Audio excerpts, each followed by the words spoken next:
Well, Ken's car survived grid life. It's a bit of a miracle. Yeah. And we figured, hey, it's still in one piece. Let's come out and do some actual testing. So we're gonna test out these R888s, really dial them in with my secret tools here. And I'm gonna turn the knobs on his Fortune Auto so he can break his personal lap time record here. And hopefully break the car in process too. No breaking the car. And he's wearing his red shoes. My thumbs up. He's gonna go fast, boys and girls.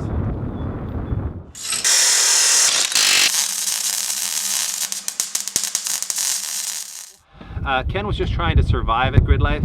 We never touched the dampers. And we actually want to go fast here because this is our home track. We really want to try to beat Ken's lap record here of about a 120 flat.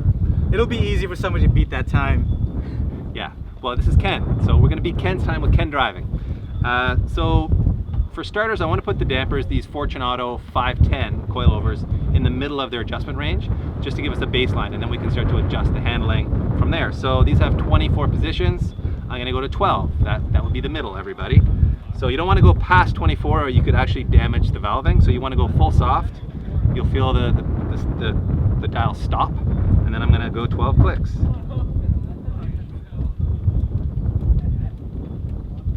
$12. Yes. All right, we'll do the same over there. We're going to do the same up front. After that, we're going to set the tire pressures probably around 32 cold. We're going to aim around 36, 37 hot. That's just a best guess based on my experience on our R888s. But we're going to use a pyrometer to look at tire temperature and adjust the pressures from there to really dial them in for maximum grip. So by the end of the day, this guy better be going fast. No pressure, bro. Because we roll extra deep, we bought our digital stack tire pressure gauge. This puppy is like fully pro spec. Goes to 2 decimal points because precision matters. So we want to set these to like 32 pounds all around, just give us a starting point. So we're close to 32 pounds there. I've already checked the fronts, so we're good to go. It's time for Ken to go and warm these big meats up. Well, we may never see it again, Pete. I hope it comes back in one piece. So for starters, we're just gonna have him go out and do about 4 laps, put some temperature in the tire, and you wanna come in hot. So no cool down lap, come into the pits hot so we can get as accurate a tire temperature reading as possible. And that'll let us start to adjust our pressures based on these temperatures. We want to see about 160 to 190 Fahrenheit in the tire for it to be really lit up and making maximum grip. So that's our goal, is to make sure he's getting enough temperature in the tire. Ken's not the most aggressive driver, so we're gonna have to whip him a little bit tonight to get those big 315s up to temp. But we'll get him there by the end of the night.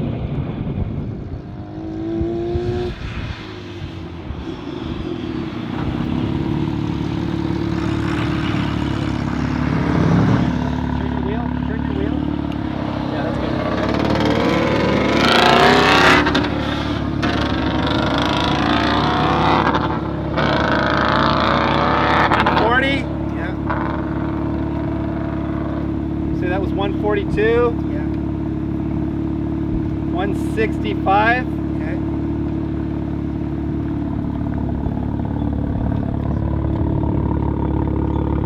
159. It's fucking hot. 162. Yeah. 167.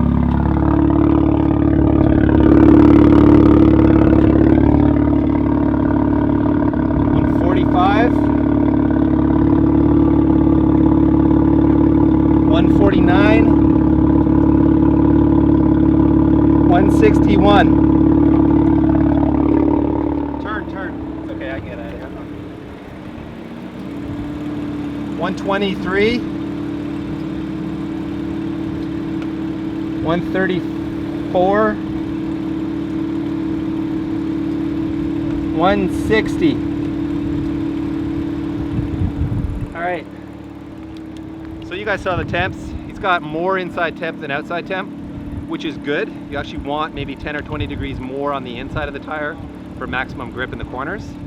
He's got a bit too much of that, which tells me he's not pushing that hard in the corners yet because he's not really heating up the outer corners. But he had good temp in the rear and fairly even. So he was using the throttle pretty aggressively once he was like past the apex. We just need him to push harder into the corner, and that'll let him use more of the outside of the corner. 34.14.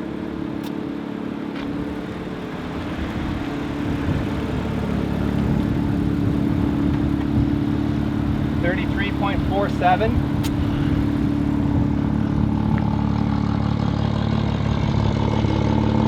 31.53. So the pressures are still a little low. We're going to leave him. He'll build more pressure with each session. We want to get him up to at least say 36, 37 hot. That'll help the tire build more temperature too. So yeah, we're getting there. Looks like it's making some boost out there. Is it ever? It sounds so good. I forgot what boost feels like, but yeah, it surprised me. As soon as I got on at first, it was like, oh, yep, It's we're gonna there. have fun today. Yeah. You had a couple of dirty moments out there? I did. I was kind of pushing a bit. I was, you know.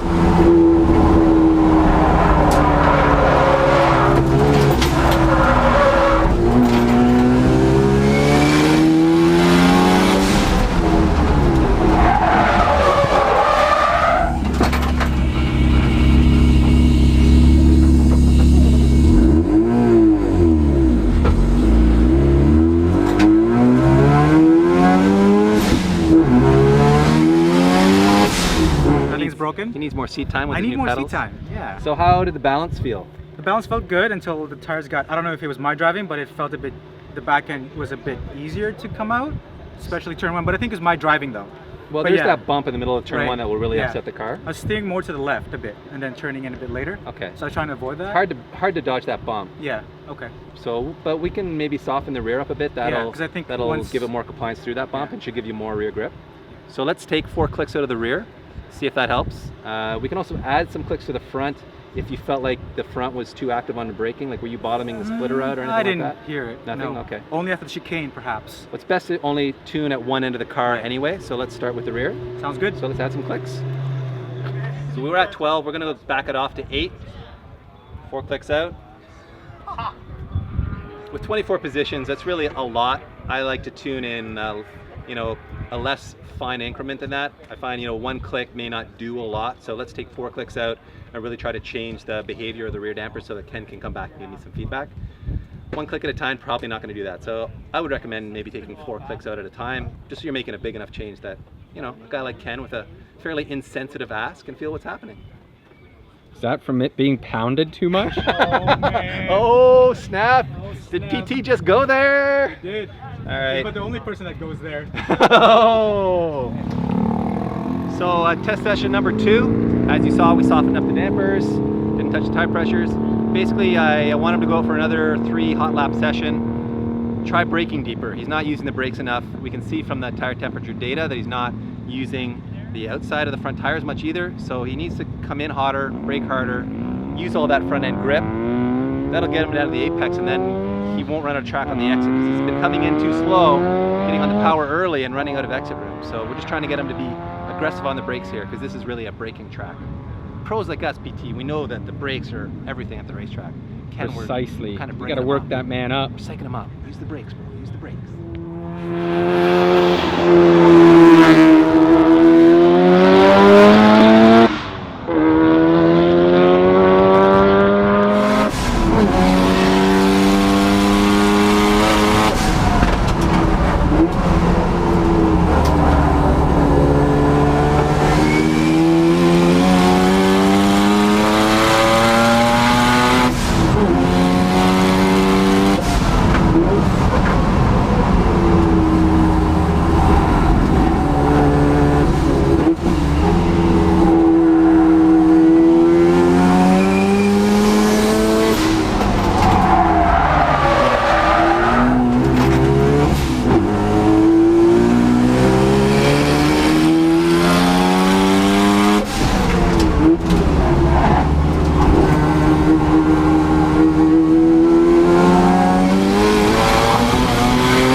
PT, you just went from hot to hotter there, bro. And cold.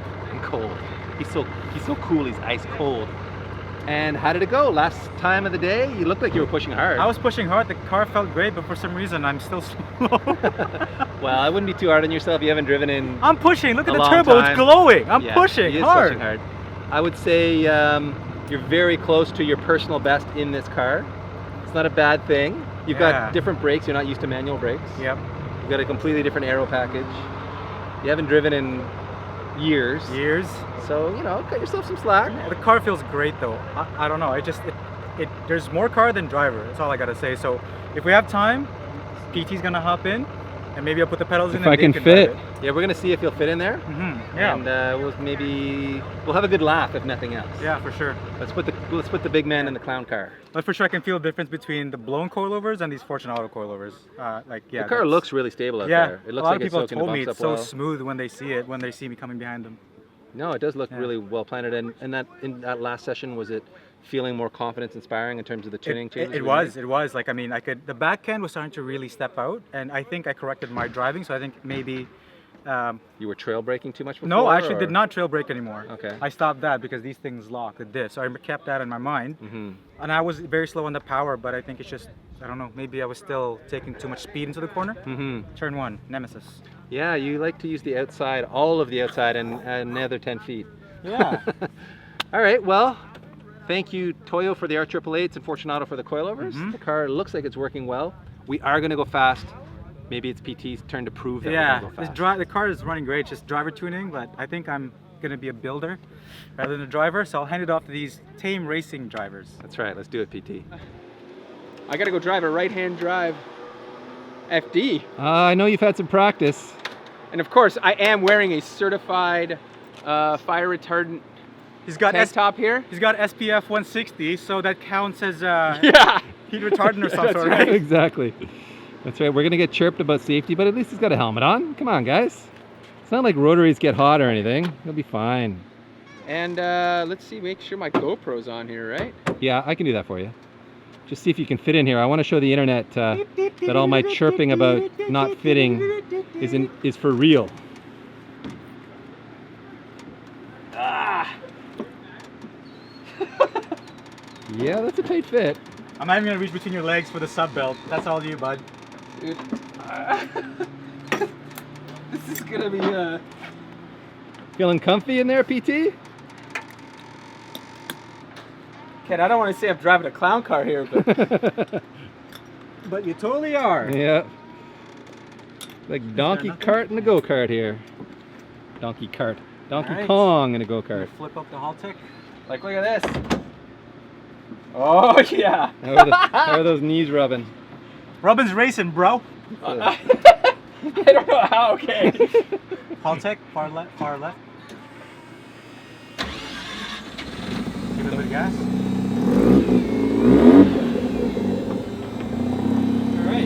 All right, buddy. Put on a show. Sorry.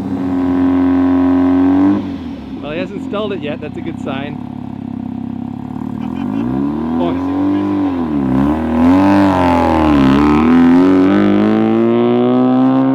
What do you say, Ken Wagon? I've never seen my car. It's making my heart skip. Oh, that's true.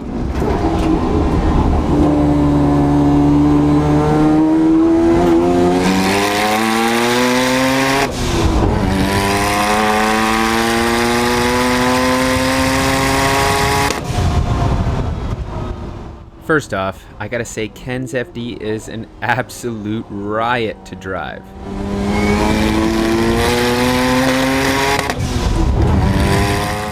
The turn-in and neutral balance in Ken's FD is exceptional. I'm not sure if that's Dave's handiwork turning the knobs, or if it's Fortune Auto's custom valving in their coilovers. Whatever it is though, it's definitely working. Aside from being cramped up in the cockpit, my one little gripe is you gotta make all your shifts and braking in a straight line because there's absolutely zero forgiveness, as you'll see here.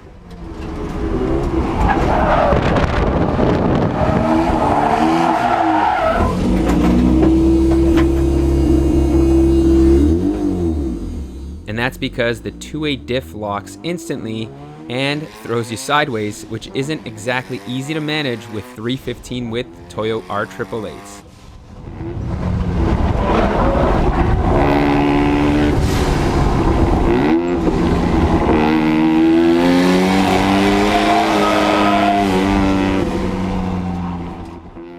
gotta apologize because I mounted the camera on the wrong side of my helmet, and that means you don't exactly get to see the massive flames coming from the wastegate. That's usually not a problem, but this time around, they kept getting bigger and bigger and bigger.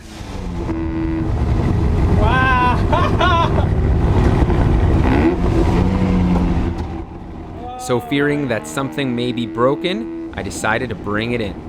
Little did I know I had burnt up one of the wastegate diaphragms.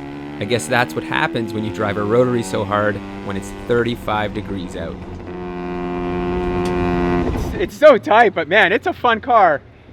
Like, it just needs a little bit of sorting, but once this thing gets dialed in, it's gonna be amazing. The two-way diff is aggressive though, so if you get caught going in a little too deep. We saw that, yeah. You had a little spin there. Yeah. That was the I diff, had a you think? couple of spins, but oh my god. Look what Peter did. Yeah, I hope it didn't break anything. The temperature seems good though. The temperature, oh, that looks good. Anyone bring any wieners or burgers we can throw on there? That is cherry red, boys and girls. I guess that's what happens. That's what happens when you put PT behind the wheel. I'm bad, huh? He beats the shit out of your car. New parts. Yeah. That's right. Jeez Louise.